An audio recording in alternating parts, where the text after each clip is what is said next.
শান্তিপুর পৌরসভার ১৬ নম্বর ওয়ার্ডে আমাদের পাড়া আমাদের সমাধানের দ্বিতীয় দফার সূচনা। শান্তিপুর পৌরসভার ১৬ নম্বর ওয়ার্ডে শুরু হলো রাজ্য সরকারের প্রকল্প আমাদের পাড়া আমাদের সমাধানের দ্বিতীয় দফা। অনুষ্ঠানে উপস্থিত ছিলেন শান্তিপুরের বিধায়ক ব্রজ কিশোর গোস্বামী, পৌরপতি সুব্রত ঘোষ, উপপৌরপতি কৌশিক প্রামাণিক এবং স্থানীয় কাউন্সিলর বৃন্দাবন প্রামাণিক। এই উদ্যোগের মাধ্যমে এলাকাভিত্তিক নানা সমস্যার দ্রুত সমাধান এবং উন্নয়নমূলক কাজকর্ম হাতে নেওয়া হবে বলে জানান অতিথিরা। কাউন্সিলর বৃন্দাবন প্রামাণিক বলেন, মমতা ব্যানার্জির এই মহতী পদক্ষেপে মানুষের নানান মানসিক সুবিধা মিলছে।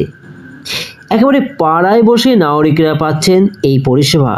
বিধায়ক ব্রজকিশোর গোস্বামী জানান, ভারতবর্ষে অন্য কোনো রাজ্যে এ ধরনের উদ্যোগ কার্যকর হয়নি। মুখ্যমন্ত্রী মমতা ব্যানার্জির প্রচেষ্টাতেই মানুষের দরজায় পৌঁছে যাচ্ছে প্রশাসন ও পরিষেবা। নদিয়া থেকে জগন্নাথ মঞ্জলের রিপোর্ট, সানভি নিউজ বাংলা, মানুষের সাথে মানুষের পাশে। আমাদের শান্তিপুর পৌরসভা ১৬ নম্বর ওয়ার্ডে আজকে ২১৮, ২১৯ এবং ২২০ নম্বর বুথে মাননীয় মুখ্যমন্ত্রী মমতা বন্দ্যোপাধ্যায়ের ভারতবর্ষের মধ্যে যতগুলো রাজ্য আছে এবং যেখানে বিজেপি শাসিত রাজ্য, এইরকম ধরনের প্রকল্প সাধারণ মানুষের জন্য আজ পর্যন্ত কেউ করেনি। মমতা বন্দ্যোপাধ্যায় আমাদের সকলের প্রিয় মামাটি মানুষের নেত্রী, তাকে ধন্যবাদ জানাচ্ছি যে আমাদের ১৬ নম্বর ওয়ার্ডে আজকে ৩টে বুথে এই সমাধান প্রকল্প হচ্ছে এবং তৎসহ দুয়ারে সরকারও হচ্ছে।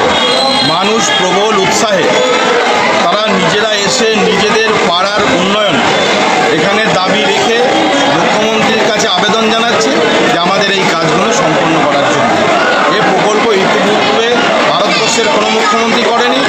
আপনারা দেখছেন মানুষের কী উৎসাহ, প্রায় ৩টে বুথে ১,৫০০-এর ওপরে মানুষ এখানে উপস্থিত আছে।